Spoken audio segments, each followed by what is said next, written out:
Thank you very much, Ma. God bless you. And I'd like to say a big thank you to our dear Pastor and Pastor Mrs. Brown. Every time you speak in ACME, it's because Pastor Brown has approved it. All right? Thank you very much, sir. Pastor Adeoye and the lovely wife. You know, when MCs make mistakes, you know what they do? They now embellish to cover their tracks. They told this boy, the way you are going, you are in trouble. You don't recognize the pastor. So the boy said, I'm in trouble.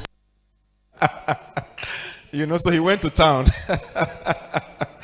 God bless you, sir. God bless you, ma'am. Myself and Pastor, you know, we have not really worked together, but, you know, we are connecting. You know, there was a day I was supposed to minister here, and both of us he was praying for me, I was praying for myself. Praise the Lord. And of course, it's always a pleasure, man, to hear you. God bless you. All right. I just want to build on the foundation that our dear sister has laid. So, you know, there's what they call now jackpot. All right? Jackpot. Is it jackpot or jackpot? Okay, you know the correct pronunciation. But you know there are different types. So when you just say jackpot, Abi, that means husband, wife, and children have gone. Then there's what you call one-leg jackpot. One leg means one spouse is gone, with or without the children, ahead of the other. And then you have one-way jackpot. One way is the spouse has gone, and there's no timeline for reunion. You get it? One is that one has gone, and they are either looking for money or the other person's visa will come out in a few days. That's one leg. One way is one spouse has gone. All right? And is it 1 week? Is it 1 month?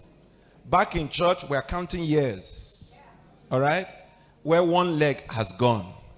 And I'm beginning to hear from the grapevine that the remaining leg is beginning to find succor.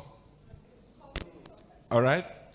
So those are some of the things that, you know, we are having to deal with, okay? My sister spoke about the economy, all right? One party is out of work, yeah? You find a lot of people now middle age. You know, it's not easy to transit from one profession to another in Nigeria, all right? So you work, you give your life to that bank, that organization, and then boom, at age 35, age 40, thank you very much, we don't need your services anymore. And that's all you've known how to do all your life. So you are stranded. If you have some money, you start a business. You don't know jack about business. So in 6 months, the money is gone. All right? So we have that as a reality. We have also the reality of, you know, once upon a time, the man was the breadwinner. Now the wife is the breadwinner. Okay, and that does things to people. I was reading the other day in the papers how Nigerian men are now killing their wives in America. The guy will say, police have killed her. I brought her to America. I sweated for her to do nursing. Now she has qualified. She's earning $100 per hour. I am still at $25 per hour. And now she's telling me, I'm going out and you can't ask me where I'm going. All right?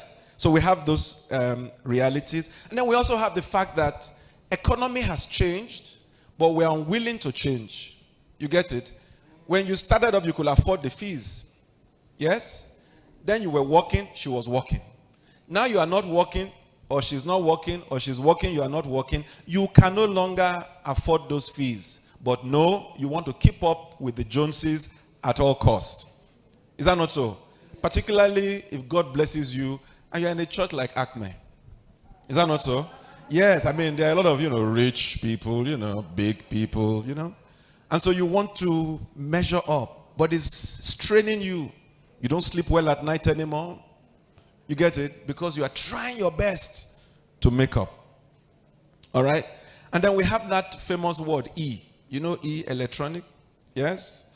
Social media, alternate realities. Yes, my wife did a post recently on Facebook, you know, and she wrote about the fact that, you know, what you see on Facebook sometimes have no real. You know, there are people I see on Facebook, and I'm envious of them, only for them to call me for counsel. And I'm like, I don't get it. I mean, on Facebook, the impression you gave was is El Dorado. And here you are calling me now, Pastor, I need to talk to you. You know, sometimes I'm almost like, no, I don't want to talk to you. Do you get it? Because you've created a reality that is not real. And only God knows how many people you have led astray by that picture. I was teasing a friend of mine recently. Himself, his wife, and children. I know they're in Nigeria. But they took pictures with a backdrop that looked as if they were abroad. And so my guy calls me that he's broke. I said, how can you be broke when you're abroad? He said, Pastor, no. I said, but your picture. The picture on Facebook this morning, you, your wife, and your children with smooth faces, with a backdrop that, you begin to wonder about Lonnie. But he's here, and things are tough. All right? So we have those things. And then, of course, we have our old, reliable problems. Current realities. Some of those old problems are still there. In-law problem, side chick, all right? Sickness.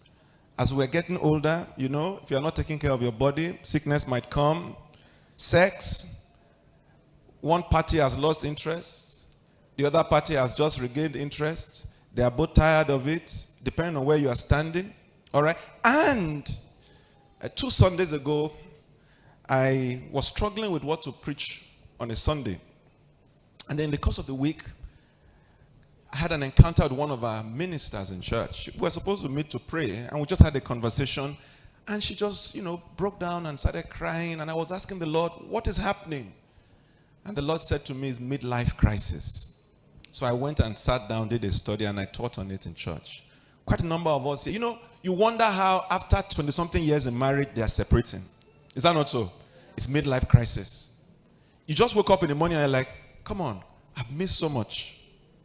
How can I just stay with one woman all my life? Gosh, I wonder what it's like out there. Is that not so?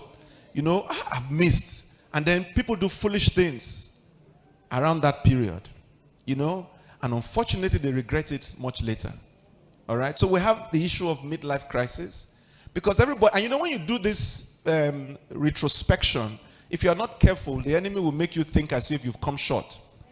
He would only compare you with those you think are better than you. He never allows you to see those that you are much better than. Do you get it? I mean, the other day I was, I had a lady I was coaching. And listen carefully. They had a family row. What was the family row? It was about who should buy ticket for who, because they were going to have a party in Czechoslovakia or some funny country. I'm like, that's your quarrel. I don't know if you're getting what I'm saying. They were having a quarrel in their family because they were planning a getaway, let's say in Slovenia. You get it? I sat down and I said, hey, Jesus of Nazareth, Lord, can I have such a quarrel, please? I don't know if you're getting what I'm saying. She was paying me to help her, to coach her to deal with that problem. And I just looked up, I looked down. I said, see life?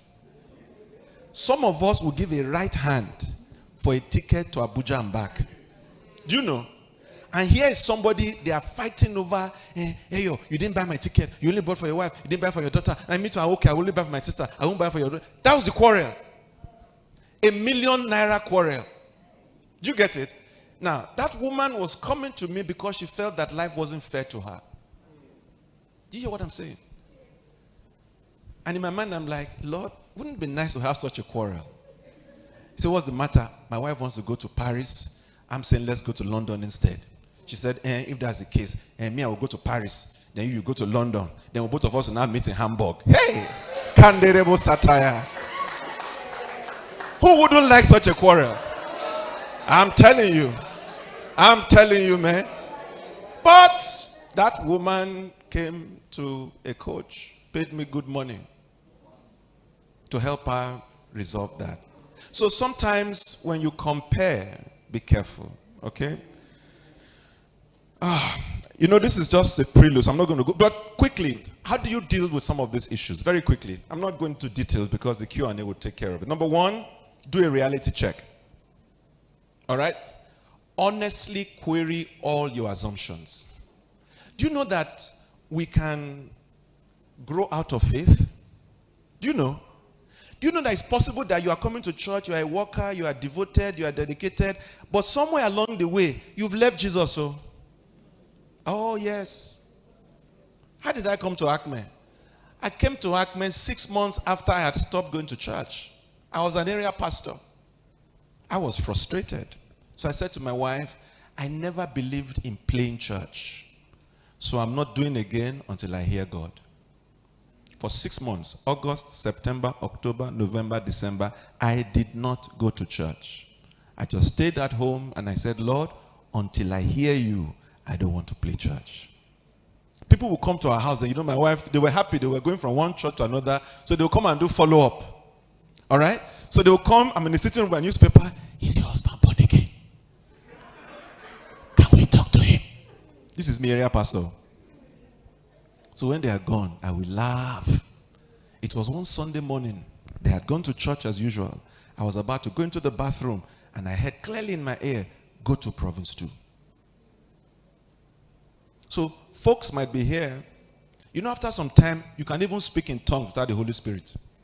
Do you know? Yes. So query all assumptions.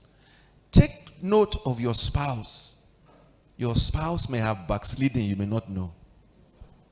All right, so number 1, query all your assumptions. Number 2, think long term. Okay? Think long term. Particularly at this age. What do you want to start afresh now? Do you get? Old age, you might be lonely. So don't be too hasty to take, crazy decisions. And then I say, rediscover your center of gravity. Very important. All right? When we're in school those days, center of gravity, that's why short people, you can't beat them easily. And because their center of gravity is very close to the ground. Is that not so? That's what we used to say there when we were younger. What do I mean by that? What are your values? All right? What do you stand for? If you're just chasing money for the sake of money, you discover that money is like a mirage. Just when you think you have enough, you see somebody else that has a little bit more. All right? Rediscover your faith. All right? Don't take your relationship with the Lord for granted. Cultivate it. All right? Pay attention to it. If by now you do not have a habit of going away by yourself, do you get? If by now you have no record when you tell your husband, your wife, I'm coming home, and then you go and pay, or you go somewhere quiet and it's just you and the Lord, I'm sorry you haven't started. This is not for pastors, though. It's for Christians who want to cultivate their relationship with the Lord. If by now you don't have a habit, once a month, once in 2 months, once in 3 months, where you go away and you go and ask him, go and put your head on his breast and say, Lord, how are we doing?